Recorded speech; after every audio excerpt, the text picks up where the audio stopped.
Welcome to Reform Thinking. And welcome to the deep dive. Our whole purpose here is to take the source material, all the lexical definitions, the commentary, the scriptural context you send our way, and really just pull out the central threads. We want to give you a clear structure, a kind of roadmap for the knowledge. Exactly. And today, we're doing a very, very focused deep dive. We're looking at just one specific but theologically massive Greek verb. That verb is oudous, which you'd pronounce horizō. Right. And, on the surface, it seems pretty straightforward. It just means to set a boundary. But as our sources show, this word becomes just absolutely central for expressing divine sovereignty. We've got a whole stack of material here. We're looking at its classical uses, how it shows up in the Septuagint, and then its really critical appearances in the New Testament. Mostly in Luke, Acts, and Romans. That's where it really does the heavy lifting. So the goal is to track that whole shift in meaning. How does a simple word for, setting a physical boundary? A line in the sand. A line in the sand, exactly. How does that become the word you use to talk about God's eternal plan, the appointed times of history, and maybe most critically, the very identity of Jesus Christ? It connects all three boundaries, definitions, and determination into one single sovereign concept. So let's start at the beginning, the most concrete idea. Okay, so let's unpack this. We're starting with the literal meaning, with physical limits, with the geography of the ancient world. Yes. The verb horizō comes from the noun horos, and that just means boundary, landmark, a limit. Simple enough? Very simple. The basic action of the verb is to separate two things, and in doing so, establish a boundary, to limit something. And it's amazing when you realize our English word horizon comes directly from this. It does. The horizon is the ultimate visual horos, isn't it? It's the defined limit of what we can see, where the earth seems to meet the sky. It's a fixed line. That connection is perfect, actually, because it anchors the idea in something concrete, something you can see and understand. And our sources point out that while that specific singular noun, horos, doesn't actually appear in the New Testament, Okay. the plural form, touhoia, does, and it means territory or limits. So even if the singular word for boundary isn't there, the idea of setting boundaries, of delimitation, is absolutely present. And we can see this literal geographical meaning way, way back, long before the New Testament. Well, yes. The sources cite early writers like Aeschylus and the historian Herodotus. And that Herodotus example is a great illustration. It's perfect. He uses Horinos to describe how the Nile River, quite literally Ozi, it bounds Asia from Libya. So in that context, the word is just. It's about map making. It's purely cartographic. It's describing a fixed geographical feature that draws a line between two places. That's it. But even then, there's an element of power, isn't there? Yeah. In the ancient world, fixing a boundary wasn't just descriptive. No, not at all. It was an act of power, an act of definition. It was political. It was economic. If you know the fixed boundary, you know where your land ends and your enemy's land begins. Precisely.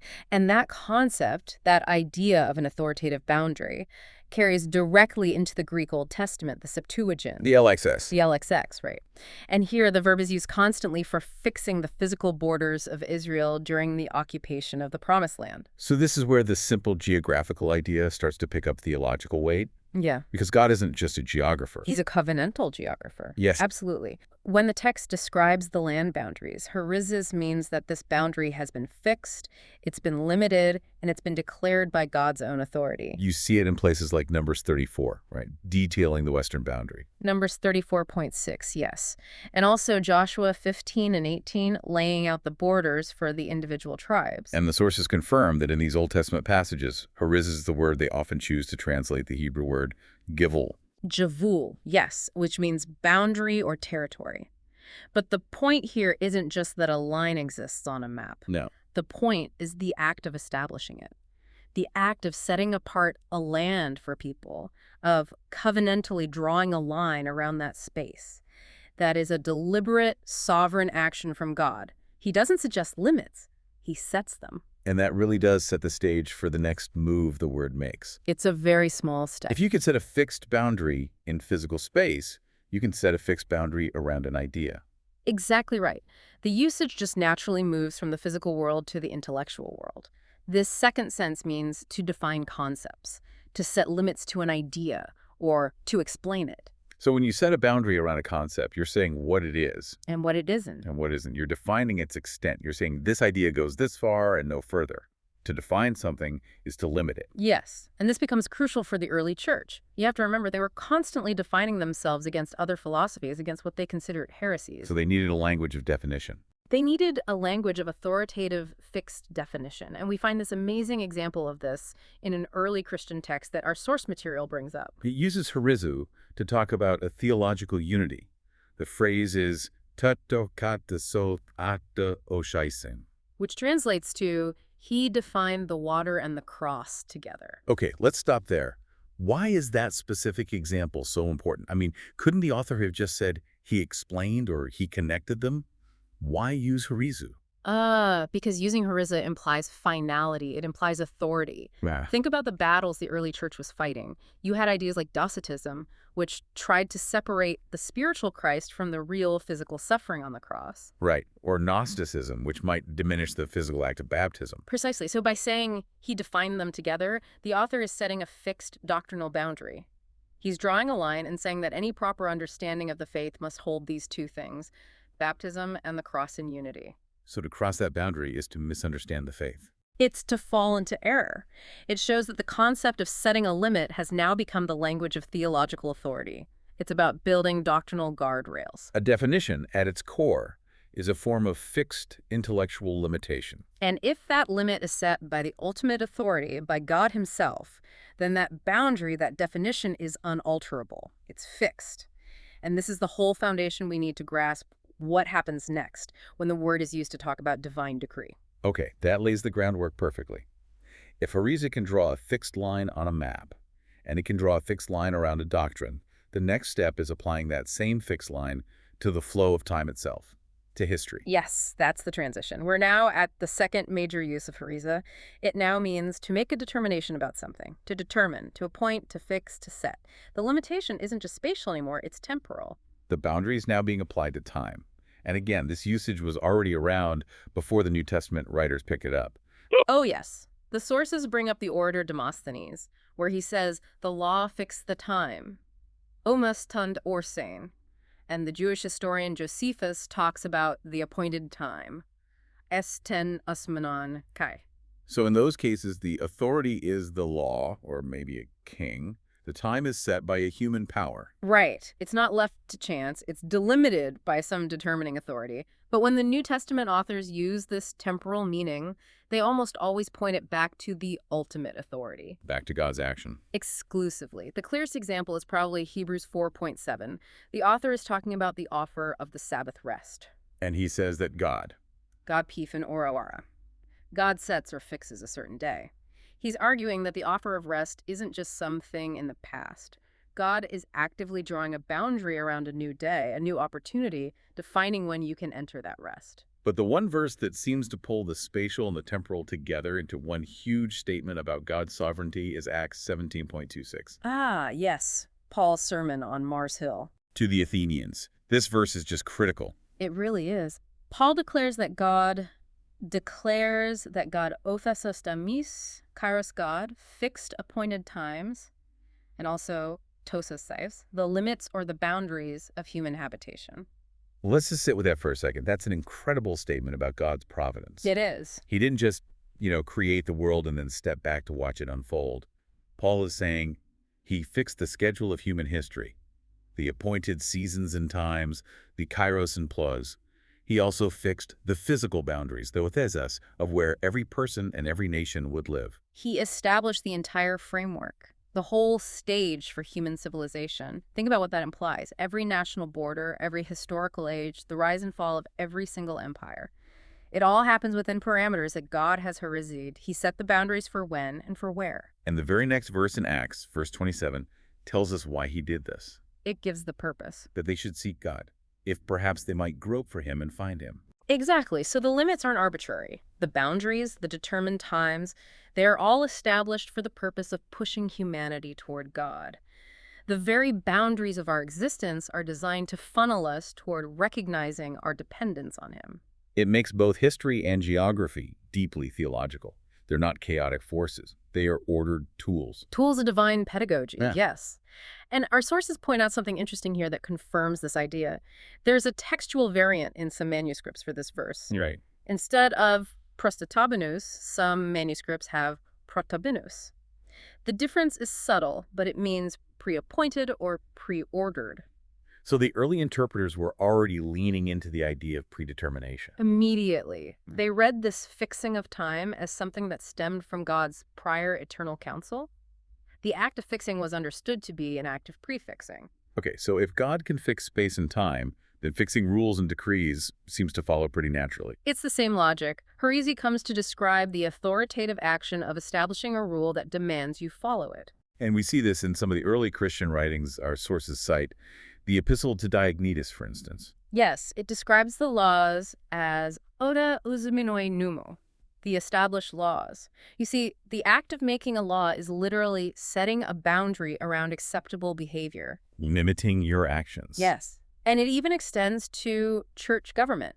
First Clement talks about ovlisminos tos letuos canem, Which is, the established limits of one's ministry. So even within the church, your function, your role, operates within a determined boundary, a canon or canon. It's the application of divine order to human activity. now, before we get to the absolute heart of this, the big theological section, we have to look at the one exception, the one outlier in the New Testament. Acts 11.29, right? In this verse, it's not God doing the action. No, it's the disciples in Antioch. They hear about a coming famine, and the text says they decided to send aid to the believers in Judea. So this is a human decision. It's a definite plan, but it's made by human beings. It is. You could call it a human echo of a divine concept. It's people making a determination. But as our sources point out, the key thing is that this is the only one of the 8 times horizos is used in the New Testament that isn't emphatically theological. So its rarity actually highlights its main purpose. It really does. It shows the word can mean human decision, but the New Testament authors almost exclusively reserve it for the language of divine decree. Okay, that brings us to the most significant transition. This is it.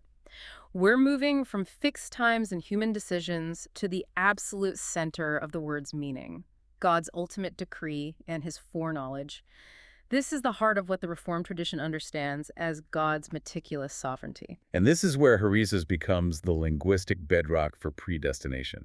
We're looking now at the passive use, tetusmenon, That which has been determined. that which has already been fixed by a prior action. Exactly. And the first key example is Luke 22.22. This is right before the crucifixion. Jesus says, "O ke toioto katusmon poraptin." The Son of Man goes according to what has been determined, or according to the divine decree. The implication there is just immense, especially in the context of Judas's betrayal and the cross itself. It means Christ's path, his suffering, his death. None of it was an accident. It wasn't a plan B. It was bounded and structured by divine counsel from the beginning. The choice of that word, inskminon, removes any hint of chance from the central event of all history. It didn't just happen. It didn't even just get foreseen. It happened in accordance with the decree. It was the prefixed plan. So if Luke 22 establishes the principle, then Acts 2.23 is where it gets spelled out in the strongest possible terms. This is Peter's sermon at Pentecost. He's speaking to the very people who were complicit in the crucifixion. And he says this about Jesus. Delivered up according to the determinate counsel and foreknowledge of God. That phrase is a theological engine. We have to break that down. The terms are coupled together so carefully. You have buper, which is counsel or plan. Right. Then you have prokuse, which is foreknowledge. And both of them are being modified by this word, husmi, determinate or fixed. Why are all three needed there? That coupling is absolutely deliberate. It's building a complete picture of divine action. Let's take them one by one. Okay, start with muta. Buli is God's settled will, his purpose. It's his internal, eternal plan. This isn't just a wish or a passive desire, it's his active intention. Okay. Then you add progose, foreknowledge. And this is not just God looking down the corridors of time and seeing what will happen. In a context like this, especially paired with Bula and Horizō, it implies a much more active relational knowledge, a knowledge that is tied to the determination itself. And then ismi, the word we're focused on, modifies both of them. It acts like a clamp on the whole phrase. It does. It tells you that this plan and this knowledge were fixed. They were bounded. They were determined beforehand. The whole structure is designed to communicate that God's involvement in the cross wasn't a reaction. It wasn't contingent on human choices. No. The cross happened because God himself fixed the boundaries of the event. He defined its limits, ensuring it happened exactly as he planned it. So Peter is telling the crowd, yes, you acted with wicked hands, but your evil actions only served to accomplish what God had already set the boundaries for. That's it. Your human action was contained entirely within the fixed divine decree. And the source commentary we have is very clear on this. It says the reference is always to the predestination of the Christ event by God. It's defining his very mission. It's equating the appointment of Christ with who he is from eternity in God's decree. He was fixed in this role before the foundation of the world. Okay, this brings us to a really key theological insight that the source material highlights. It's a Latin phrase. God's verbum is efficax. Right. It means God's word is effective or efficacious. This speaks directly to the nature of horizos. See, when a human being sets a boundary, say a politician declares a new border, they need armies, treaties, enforcement to make it real. Their word isn't enough on its own. Their definition is often just an aspiration. But when God uses horizos, when God sets a boundary, or defines a thing, or decrees an action, the declaration itself contains the power to bring it into being.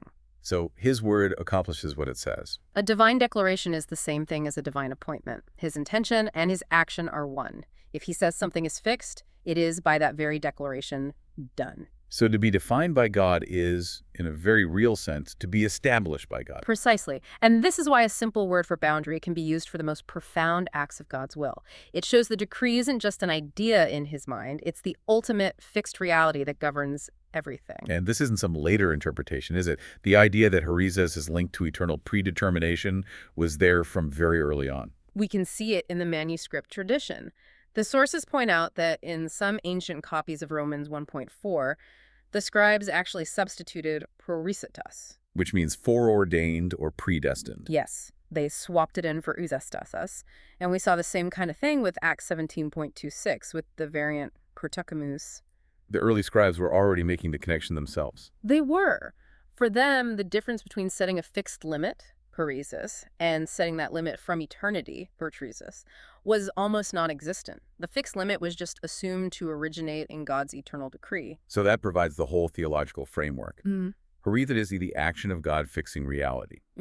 Now we have to see how this action applies directly to the person of Jesus Christ. Right. Section 4. This is where we look at the specifically Christological passages, where this fixed boundary determines his status and his destiny. And there are 3 crucial passages. 3, yes. Yeah. And the first 2 focus on his function as the ultimate judge of all things. Acts 10.42 is very direct. This is Peter speaking at the house of Cornelius. He says, Osti monstin othomos utue quetis dutan gadins. This one is the one designated by God as judge of the living and the dead. So Jesus isn't just someone who might judge one day. He's the appointed judge. The designated judge. And the Greek grammar there is so important. It uses the passive perfect participle, osmenos. This form describes a present state that is the result of a past, completed action. Meaning, his appointment as judge is a settled fact. It's a permanent status that resulted from God's determining action. Exactly. It's not a temporary job title. It's a finished divine boundary that has been placed around his function for all time. And this same idea is repeated in Acts 17, isn't it? It is in verse 31. Right after Paul talks about God fixing the boundaries of nations, he says God will judge the world in a move through a man whom he has appointed. That's a powerful connection. The same God who set the boundaries of all history will use a fixed and determined man, Jesus, to enact the final judgment over that history. The cosmic boundary setter determines the final boundaries of justice. In both of these passages, the act of horizos sets apart a specific person for an authoritative final function. His identity is defined by this determined role. But the most complex passage, the one that gets right to the heart of his very being, is Romans 1.4. Yes. This one is dense. Paul describes Jesus as being tui senso sue suero edemin, who has been declared or maybe instituted as the powerful Son of God. Right. And we have to slow down here because our source material points out a major scholarly debate over that word, ousentos. The debate is really about whether horizos here means declared or appointed. That's the nub of it? Is it a declaration about Christ's eternally existing status, or is it an appointment to a new function that he receives at the resurrection? So, to put it simply, does the resurrection make him the Son of God in power? Or does it just prove that he already was the Son of God in power? That is the question, yes. Those who lean toward appointment see it as his installation into the messianic office. The resurrection is the moment he is given full divine authority. But others, especially in our tradition, argue strongly for declared. They do. They argue the verb is about an authoritative demonstration of a nature that he already possessed from all eternity. So how do we resolve this? Well, this is where we circle back to that idea of God's efficacious word. The source material offers a brilliant way to think about this. Since God's declaration is always effective, the practical difference between the two ideas gets a lot smaller. Okay, explain that. Whether God is declaring something about him or appointing him to a status, the end result is the same. God has actively and definitively established him as the powerful Son of God. He is fixed in this role. The resurrection then serves as the powerful, undeniable boundary marker that confirms that fixed status for all the world to see. So the resurrection isn't just evidence. It's the definitive, determined event that shows the finality of the Horizō, that the boundary God had already placed on Christ's identity. That's a perfect way to put it. And there's one more subtle point the source material makes about the grammar here. The phrase "indemi," in power. Okay. It clarifies that this phrase is not an adverb modifying resousatos. It's an attribute describing weothe. Okay, that's very technical. Can you break that down for us? It means the text is not saying he was powerfully declared, as if the declaration itself was done with a loud voice. Right. Instead, it's saying he was declared to be the Son of God who is characterized by power. The power is an attribute of his sonship. I see. So the Horizō in Romans 1.4 fixes Jesus as the Son of God, and at the same time, it fixes the very definition of that sonship as one that is defined by power, a power proven by the resurrection. Correct. The designation is comprehensive. It determines his function as judge and his person as the powerful Son, and it roots it all in the divine plan that came before time. So when you step back and look at all 8 uses in the New Testament, the pattern is unavoidable. It really is. With that single exception of the human decision in Acts 11, every single time the word horizos is used, it is theological and it is Christological. The language of setting limits becomes the chosen vocabulary for describing God's determination of everything about Jesus Christ. That brings us to the end of our deep dive into horizos.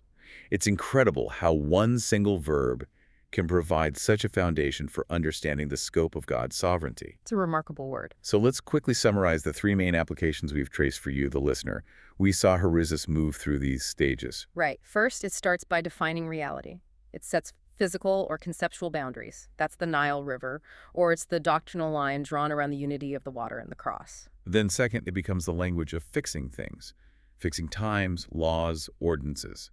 This is God setting a specific day for rest, or, as we saw in Acts 17, setting the geographic and temporal limits for all of human history. And finally, it reaches its highest theological meaning, describing divine decreeing or appointing.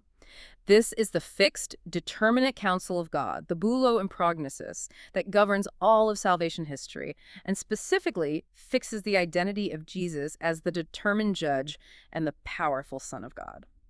So the key takeaway here, especially for those of us interested in Reformed doctrine, is that understanding this one word gives you direct insight into how the New Testament authors thought about God's meticulous providence. Nothing happens by chance. Nothing. The betrayal, the crucifixion, the resurrection, the final judgment, it all happens, kate esmion, according to the fixed decree. The word itself is a quiet but firm statement that our world operates within defined divine parameters. The limits have been set.